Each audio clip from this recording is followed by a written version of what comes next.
ബിനിൽ, ഇന്നലെ ഇറങ്ങി ഓടിയ ഷൈൻ എവിടെയാണെന്ന് ഒരു പിടുത്തവുമില്ല എന്ന് മാത്രമല്ല, ഷൈൻ്റെ അമ്മ പറയുന്നു അത് ഡാൻസ് ഓഫ് സംഘമാണെന്ന് അറിയില്ല, മറിച്ച് ആരോ ഉപദ്രവിക്കാൻ വരുന്നു എന്ന് കണ്ട് ഭയന്ന് ഓടിയതാണ്. ആ ഓടിയ ഓട്ടത്തിന് ശേഷം മറ്റൊരാൾ ഷൈനുമായി ബന്ധപ്പെട്ടിരിക്കുന്നു.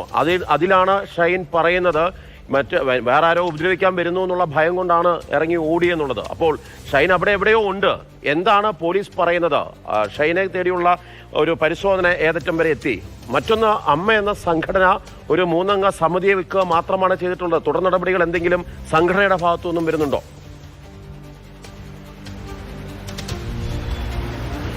മാർഷലെ, ഇതിൽ ഈ ഷൈൻ ടോം ചാക്കോയുടെ കുടുംബം നൽകുന്ന പ്രതികരണം അത് ആദ്യഘട്ടത്തിൽ നമുക്ക് പറയട്ടെ, അത് അത്ര മുഖവിലേക്കെടുക്കാൻ കഴിയുന്നൊരു മറുപടിയല്ല. കാരണം അങ്ങനെ ഭയന്നോടുന്ന ഒരാളായി ഷൈൻ ടോം ചാക്കോയുടെ പ്രകൃതത്തിൽ നിന്നും ഈ ഷൈൻ ടോം ചാക്കോ സമീപകാലത്തൊക്കെ മാധ്യമങ്ങൾക്ക് മുന്നിൽ വന്ന കാര്യങ്ങൾ വെളിപ്പെടുത്തുന്നതും വെച്ച് നോക്കുമ്പോൾ നമുക്ക് വിശ്വസിക്കാൻ കഴിയില്ല. പ്രത്യേകിച്ച് ഒരു ഹോട്ടലിനകത്ത് വന്ന് ഷൈൻ ടോം ചാക്കോയെ ആരെങ്കിലും ഭയപ്പെടുത്തി പേടിപ്പിക്കാൻ ശ്രമിച്ചു എന്നൊക്കെ പറഞ്ഞാൽ അവിശ്വസനീയമാണെന്ന് വേണമെങ്കിൽ പറയാം.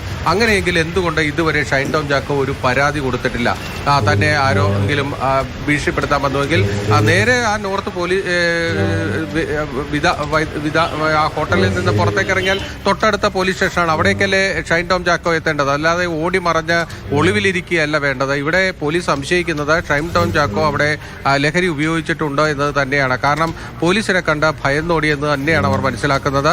അതുകൊണ്ടാണ് ഷൈൻ ടോം ചാക്കോയ്ക്ക് വേണ്ടിയുള്ള വ്യാപകമായ തെരച്ചിലിലേക്ക് പോലീസ് പോകുന്നത്. കാരണം ഇപ്പോൾ കസ്റ്റഡിയിൽ കിട്ടിയാൽ ലഹരി ഉപയോഗിച്ചിട്ടുണ്ടോ എന്നത് പരിശോധിച്ച് പോലീസിന് വ്യക്തത വരുത്താവുന്നതാണ്.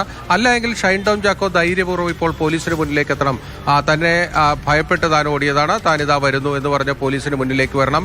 അദ്ദേഹത്തിന്റെ കുടുംബം പറയുന്നത് വിശ്വസിക്കണമെങ്കിൽ അദ്ദേഹം ഉടനെ പോലീസിന് മുന്നിൽ വന്ന് ആ കാര്യങ്ങൾ വെളിപ്പെടുത്താൻ തയ്യാറാകണം. എന്തായാലും പോലീസിനെ സംബന്ധിച്ചിടത്തോളം അവർ വ്യാപകമായ ഒരു പരിശോധനയിലേക്ക് പോകാനുള്ള ഒരു കാരണമെന്നത് ഷൈൻ ടോം ചാക്കോയെ ഇപ്പോൾ പിടികൂടാൻ കഴിഞ്ഞാൽ അവർ സംശയിക്കുന്ന കാര്യം, അതായത് ആ ഹോട്ടലിൽ ലഹരി ഉപയോഗം നടന്നിട്ടുണ്ടോ എന്നത് ഒരു പരിശോധനയിലൂടെ അവർക്ക് വ്യക്തമാകും. അതായത് രക്തപരിശോധനയോ അല്ലെങ്കിൽ അതുപോലുള്ള മറ്റ് പരിശോധനകളിലേക്ക് പോയി കഴിഞ്ഞാൽ ലഹരി ഉപയോഗം നടന്നിട്ടുണ്ടോ എന്നത് വ്യക്തമാകും. അതുകൊണ്ടാണ് പോലീസ് ഈ ഷൈൻ ടോം ചാക്കോയെ കണ്ടെത്താനുള്ള ഒരു ശ്രമം നടത്തുന്നത്. പക്ഷേ ഇതിൽ ഏറ്റവും പ്രധാനപ്പെട്ട കാര്യം, ഈ ഹോട്ടലിലേക്ക് പോലീസ് പ്രവേശിച്ച സമയത്ത് അവിടെ പോലീസ് എത്തി എന്ന രീതിയിലേക്ക് ആരോ കൃത്യമായ വിവരം മുറിയിൽ നൽകിയിട്ടുണ്ട് എന്നത് തന്നെയാണ് പോലീസ് സംശയിക്കുന്നത്. അതുകൊണ്ടാണ് അത്ര വിദഗ്ധമായി അവിടെ നിന്ന് രക്ഷപ്പെടാൻ കഴിഞ്ഞത് എന്നത് തന്നെയാണ് പോലീസിന് മനസ്സിലാകുന്നത്. നമ്മൾ അല്പം മുമ്പ് Kochi city police commissioner Putta വിമലാദിത്യയോട് സംസാരിച്ചിരുന്നു. അദ്ദേഹം ഈ ഷൈനെ കണ്ടെത്താനുള്ള ഒരു ശ്രമത്തിലേക്ക് പോലീസ് കടന്നിരിക്കുന്നു എന്നതാണ് ഇപ്പോൾ വ്യക്തമാക്കുന്നത്.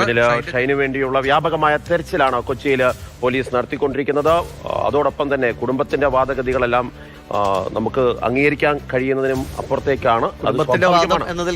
അതെ, ഒരമ്മയുടെ വാദം എന്നതിന് അപ്പുറത്തേക്ക് നമുക്ക് അതിനെ കാണാൻ കഴിയില്ല. നേരത്തെ ബിന്നിൽ ചോദിച്ച പോലെ അങ്ങനെ ആരെങ്കിലും ഭീഷണിപ്പെടുത്തിയെങ്കിൽ ഇറങ്ങി ഓടി പോലീസ് സ്റ്റേഷനിൽ അഭയം തേടാമല്ലോ. അതിന് പകരം രാസലഹരി ഉപയോഗിക്കുമ്പോഴുള്ള പരിശോധനയിൽ നിന്ന് രക്ഷപ്പെടുവാൻ വേണ്ടിയിട്ടാണോ ഇത്തരമൊരു നീക്കം എന്നുള്ള കാര്യം സംശയിക്കേണ്ടിയിരിക്കുന്നു. എന്തായാലും ഷൈൻ ടോം ചാക്കോയ്ക്കെതിരെ വിൻസി അലോഷ്യസ് നൽകിയ പരാതിയുടെ കൂടുതൽ വിവരങ്ങൾ മാതൃഭൂമി ന്യൂസ് പുറത്തുവിടുകയാണ്.